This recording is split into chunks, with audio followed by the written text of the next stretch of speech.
CIBL 101.5 FM, déjà 8h14, ça passe très vite en bonne compagnie. Donc, on est avec notre dernier invité de la soirée, Rosalvo. Donc, comment ça va, Rosalvo? Ça va très bien, vous. Merci de me laisser participer à votre émission.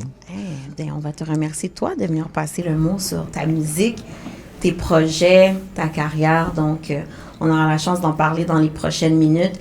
Mais je veux juste vous rappeler, c'est Kimara Moula qui vous parle. Branchez-vous sur la page Instagram de Passe le mot si vous voulez voir notre super équipe. Donc, je vais donner un shout-out à tout le monde ici sur la table. Donc, Namo qui est là, qui nous écoute silencieusement. Donc, merci d'être avec nous. Joyce aussi est avec nous. On attend toujours le riz. On ne sait pas où est le riz. Donc, merci aussi à Kipola et merci aussi à notre équipe derrière la mise en onde. Donc, Evelyne et Jude, merci beaucoup, qui sirotent une substance délicieuse. Parce que là, Jude, il y a la bouche pleine. Et merci aussi à notre équipe de photos et de vidéos. On vous apprécie. Donc, Kenny, Evans et Enzo, merci beaucoup d'être avec nous. Donc, Rosalvo, rappeur anglophone de Montréal. Mm-hmm. Comment ça va? Très bien, grâce à Dieu. Oui, très tranquille parce que dans ta musique, c'est pas... Je suis un gars qui est très timide à la base. J'aime pas beaucoup l'attention. Ça donne que... Si if I had the choice de devenir un rappeur ou pas, ça aurait été non, mais ça a donné que les étoiles sont alignées d'une manière où je suis devenu un artiste. Puis j'ai compris que je pouvais devenir une entreprise, comme ma personne était une entreprise. Puis je me suis dit, ben, might as well l'exploiter puis faire de l'argent avec. Autant l'exploiter. Je pense que tu as une de tes chansons aussi, tu dis, tu aurais pu être ingénieur ou oui. chose, mais tu as décidé d'être un hustler, donc un entrepreneur, mettons oui, ça comme ça. Oui, c'est bon. J'étais bon à l'école, puis certaines circonstances de la vie ont fait en sorte que j'ai dû abandonner l'école pour faire autre chose, pour pouvoir aider soit mes petits frères et ma mère avec différents struggles de la vie. Tu as fait différents travaux pour subvenir aux besoins de ta famille, ce qui est tout à fait honorable. Donc, pourquoi le rap, par contre? Tu aurais pu faire autre chose? Pourquoi le rap? Ouais. La petite histoire derrière le rap, ben, tu sais, tout enfant qui a grandi avec du hip-hop a toujours voulu être rappeur dans sa vie. Tu sais, j'ai grandi avec des tresses, fait que, quand j'étais plus jeune, je voulais être Bow Wow. Ah ouais? Ben oui. Je pense que c'est la première fois qu'on me dit je voulais être Bow Wow. Ah oui, quand j'étais jeune, je voulais être Bow Wow. Puis, j'avais des tresses à cause de lui. Ça a donné que plus tard, 10 ans plus tard, ça a donné que, à un moment donné, j'étais avec mon manager qui est là. Okay. On s'est fait inviter dans un studio, puis ça a donné que ça a commencé à partir de là. J'étais au studio, on a enregistré. Depuis ce temps-là, je travaille sur ma musique. Ça fait 4 ans. Avant que je sorte mon premier son, j'ai travaillé sur ma musique pendant 4 ans. Est-ce que tes influences, c'était Bow Wow? Non, c'est pas Bow Wow. Okay. On n'a jamais été une influence dans ma musique, mais c'était plus 50 Cent, Ludacris, puis Future. Future, c'est un de mes, je pense, c'est mon un peu préféré. Mm-hmm. Ah ouais? Et justement, qu'est-ce que tu penses en fait, quelle a été ta réaction par rapport au décès de Pop Smoke? Ça m'a fait mal parce que il commençait il a trouvé un lane. Tu sais, New York, ça fait longtemps que l'industrie, Oui, il y avait un petit temps mort à New York pendant quelques années. Voilà, fait que c'est plate que quelqu'un qui allait commencer à faire New York redevenir ce que c'était, soit décédé. Puis je trouve ça vraiment plate parce que ça allait aller quand même loin. Il a un style qui était propre à lui, puis c'est une voix qui était propre à lui. Fait que je pensais que c'est plate que ça arrivait parce que ça aurait pu aller très, très, très loin puis influencer, faire en sorte que la génération d'après puisse s'inspirer de Pop Smoke pour ensuite grow le marché de New York comme qui c'était avant. Ouais, je pense que si ça a appris quelque chose, c'est sûrement de faire attention, surtout quand on est un nouveau rappeur. Faut pas penser qu'on est... invincible. Ouais, qu'on est invincible et que des fois, il y a certaines protections que les rappeurs doivent avoir, surtout quand ils voyagent dans des villes différentes. Et qui sont pas là. On avait eu la chance d'en parler il y a 2 épisodes. Aussi, petit fun fact, tu disais que justement 50 Cent, c'était quelqu'un que comme you were looking up to. Yes. Pop Smoke aussi. So, moi, je pense qu'il n'y aurait pas de problème à make it, Rosalvo. Ben écoute, il faut se dire aussi... si 50 Cent a survécu 9 balles, je veux dire... en tout cas, tu sais, mais... mais c'est des belles influences quand même à avoir parce que 50 Cent, je veux dire, a une très bonne longévité. Ça fait quoi, 20 ans là maintenant qui est là. Est-ce qu'il y a des personnes, des artistes à Montréal qui t'inspirent aussi? Oui. Quand j'ai commencé à faire de la musique, je pense qu'il y avait K-Benz qui commençait à faire de la musique. Puis, tu sais, j'ai vu beaucoup dans je me suis reconnu un peu dans lui parce que c'est un Haïtien francophone qui rappe en anglais. Fait que j'étais comme, that's something I could possibly do. So, ça m'a inspiré à prendre ça un peu plus au sérieux parce que lui, il a bien fait, c'était propre, ça sonnait bien. Ouais, ça sonne Montréal, très bien. quand ça vient à l'anglophone, on avait le rap anglais, on avait beaucoup de problèmes à cause de l'accent vu qu'on parle français. Ouais. Ton manager hoche la tête, là, il dit ouais, lui aussi, d'accord. Fait que quand lui est arrivé, j'étais comme, OK, if ever je fais de la musique en anglais, je veux que ça sonne, je veux que ça a l'air de ça parce que c'était présentable, c'était propre et l'accent était inexistant presque. Fait que j'étais comme, c'est ça qui va vendre. Fait que if ever I want to rap, it's gonna... Ouais, si jamais ça marche du côté américain, Exactement. tu veux que ça soit clean, que ça fonctionne bien. Puis honnêtement, je me demandais pourquoi j'aimais ta musique. Puis je pense que c'est pour ce que tu as dit en toute honnêteté, parce que dans l'oreille, ça sonne très bien. Et comme on écoute tellement de la musique américaine, quand c'est pas américain, puis tu sens en anglais, tu le sens, le son est pas pareil. Et je peux dire que, bon, moi j'aime beaucoup K-Goon, j'aime K-Benz, et j'aime aussi ta musique, Rosalvo. Donc, je trouve que ça sonne très bien. Vous avez un très grand avantage aussi. Il y en a beaucoup d'autres aussi, Lou Phelps, qui est excellent aussi. Mais je trouve ça cool. C'est quoi votre processus, en fait, quand vous faites de la musique? Vu que ma langue maternelle, c'est le français, c'est ça. Ça me prend un peu plus de temps à écrire. Puis il y a des mots avec lesquels j'ai de la misère. Fait que ce qui arrive, j'ai soit mon dictionnaire anglais-français à côté de moi, ou souvent je vais sur YouTube, puis là, j'ai un mot que j'arrive pas à prononcer. Comme t'écris un mot sur YouTube, puis il y a une phase, il y a des gens qui mettent des mots sur YouTube, puis ils te disent comment le prononcer pendant comme 30 secondes. Puis là, c'est comme ça que le monde pense que mon anglais est pas pire, but I think ça peut encore s'améliorer, mais quand t'enregistres, t'as la chance de make sure it's perfect, because dans le studio, quand c'est pas bon, tu peux le refaire. Puis je me dis, si je me lance dans la musique, c'est pour le bien le faire, fait que c'est ça. Je trouve ça tellement cool d'entendre ça. Je pense que c'est la première fois quelqu'un qui me dit qu'il va aller regarder comment se prononce. Il faut. Si je veux vendre ça aux Américains, puis si je veux vendre ça aux Américains, it has to sound appealing to them. Ouais, ça mais doit j'apprécie être... l'effort qui est fait derrière, en fait, ce que tu fais, moi, je trouve. Parce qu'il y a beaucoup de personnes qui vont juste banaliser et je rappe. Je rappe en anglais. Il boit un peu, il va à studio, peu importe. Mais j'apprécie l'effort, en fait, qui est fait derrière le travail que tu fais, par exemple. Parce que, pas te mentir, je voulais pas... Le rap, ça m'intéressait pas. Je pense une fois, mon manager m'a assis, on avait peut-être 20 ans, il y a comme 5-6 ans. Puis il m'a dit, toute ta vie, j'ai eu beaucoup de succès avec des relations avec amis, IE, et avec les filles surtout. Il m'a dit, si tu arrives à compacter ça, puis le vendre, on va faire beaucoup d'argent. Puis j'étais comme, ça fait du sens.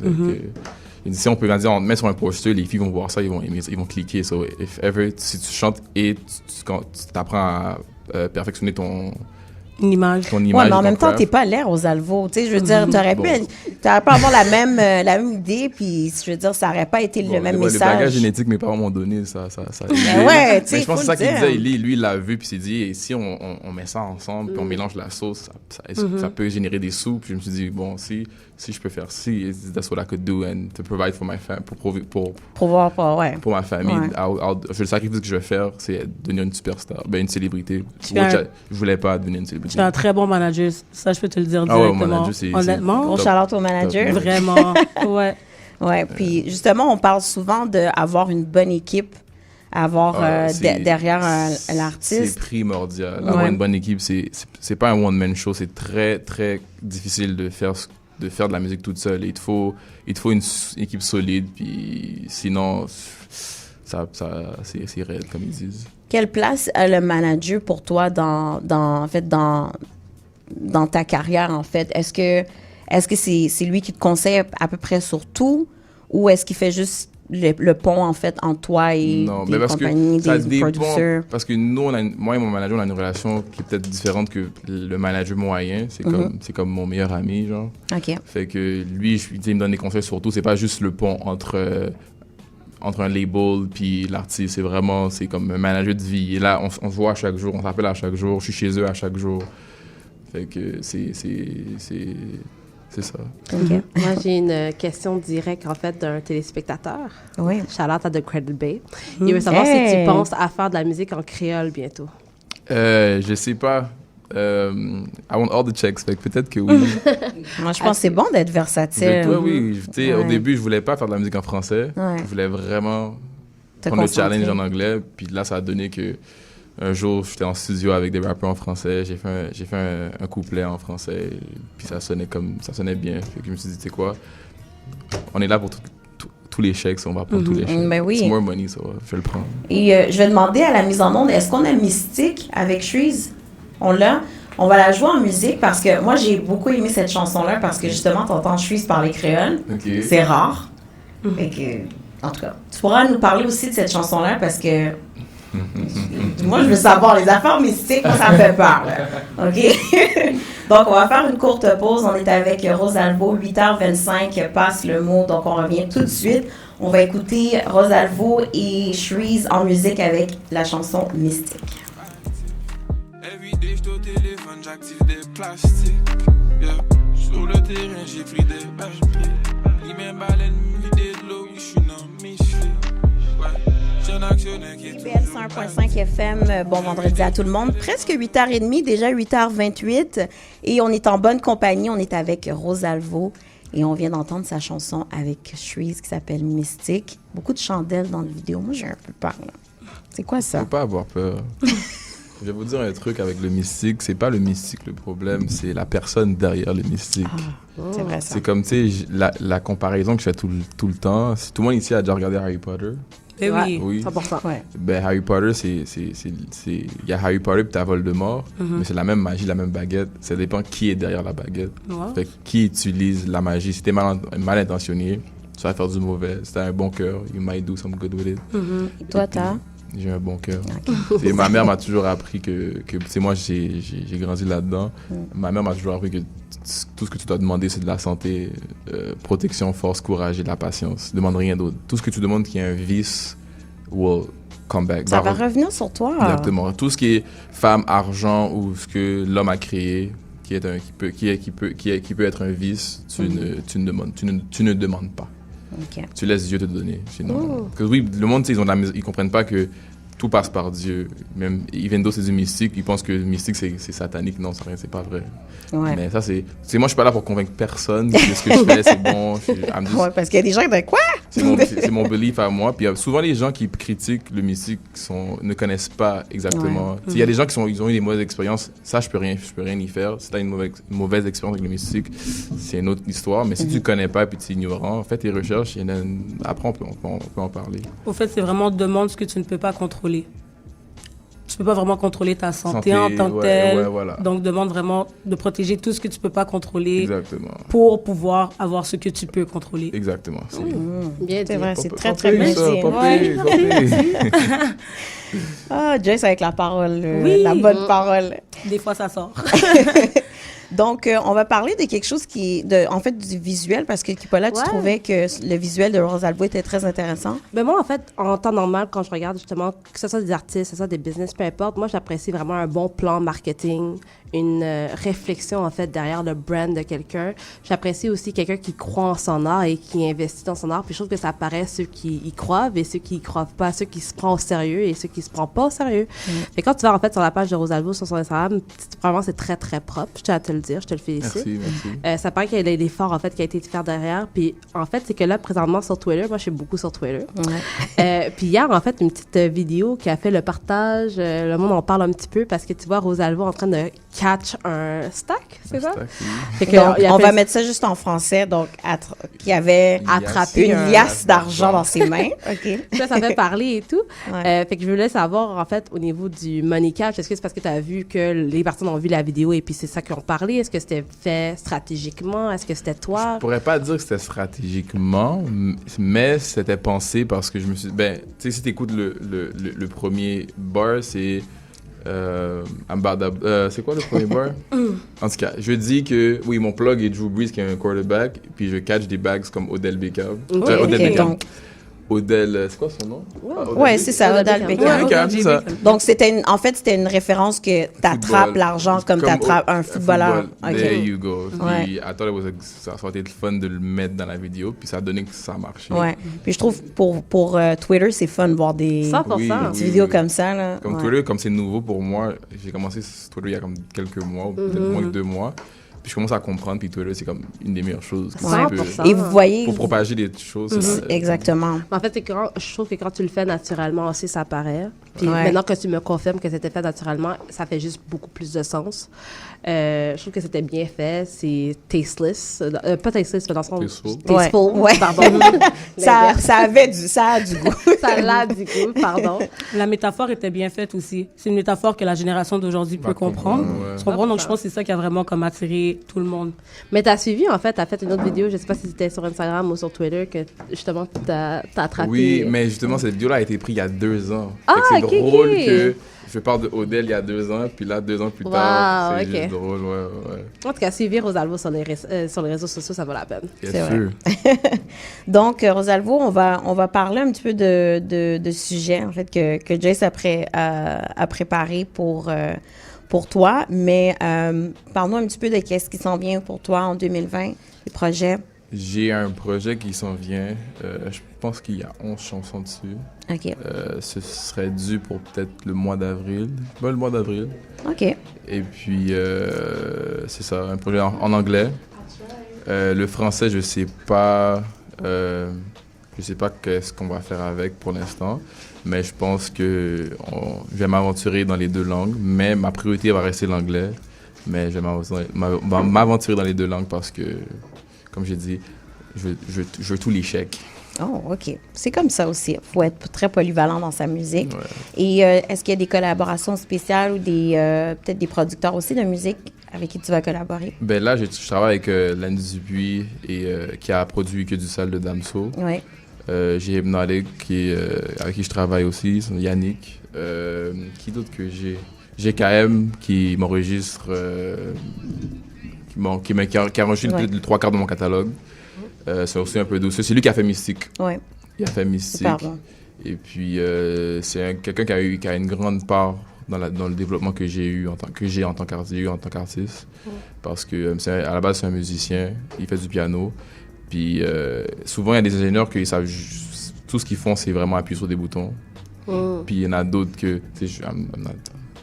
oui. Tout le monde a son style différent. Puis il y en a d'autres qui sont vraiment musically inclined. Fait que lui, comme il a une bonne oreille, fait que des fois, quand je fausse une note ou je rentre pas dans une poche, dans une chanson, il va m'aider à mieux te rediriger. Et c'est le but aussi d'un producer, donc il faut qu'il y ait une genre d'énergie. Un artiste qui like un dope artist sans un dope engineer, ça marche pas. Il faut que tu aies un ingénieur qui est sur la même longueur d'onde que toi et qui voit ce que tu vois. Oui, et un des meilleurs exemples que j'ai vu, en tout cas depuis le début de l'émission, c'est vraiment Tizo puis Empress. Ah oui, le parce qu'il y a le genre de, en tout cas la joke inside là. En fait, entre eux, que je pense que quand Tizo avait rencontré Empress, le téléphone avait brûlé là, tellement que c'était chaud. Il y a toujours quelque chose qui surchauffe trop. Fait que je pense que ça vient de ça aussi, là, qui fait chaud. Il y a le canicule et tout. En tout cas, on aura la chance d'en parler, mais c'est drôle. Mais eux autres ont une excellente chimie. Shout out à Empress. Empress a actually enregistré No Limit, mon bébé. C'est lui qui l'a enregistré dans un chalet. On a été travailler. Ouais. Puis Empress, j'ai connu Empress quand j'avais 12 ans. On a été au même secondaire, mais il était comme 4 ans plus vieux. J'étais en secondaire 1, il était en secondaire 4 ou 5. Puis c'est là qu'on s'est rencontrés. Puis ça a donné que quelques années plus tard, c'est comme le plus gros ingénieur à Montréal. Écoute, ce gars-là, il travaille très fort. Ah non, il travaille. Il fait juste des hits. Puis il a le temps de niaiser. Là, puis Empress, c'est une légende. Ah, il est super cool, ce gars-là. J'adore Empress. Oui, même moi et lui, on a build une chimie très, très tight over les derniers mois. Et je pense qu'il y a beaucoup de respect aussi pour ces artistes, artistes avec qui il collabore. 100%. Ouais. Donc, on a très hâte d'entendre ton prochain projet. On espère que tu vas venir ici passer le mot. Mais oui. Avant n'importe quelle autre radio, média, tu viens ici. C'est drôle parce que ma première entrevue était supposée être ici, mais ça a été repoussé à cause que quelqu'un ne pouvait pas être là. Je pense que c'est toi. Oui, effectivement. Puis je voulais faire l'entrevue avec toi, donc... Fait que ça devait être ici, mais ça devait que ça été repoussé. Hier, je suis passé au warm-up. Shout-out aux gens de warm-up aussi. Et là, aujourd'hui, on est chez Passe le mot, puis I'm happy to be here. Ah oui, on est très contents. Donc, c'est ma faute. C'est pas grave.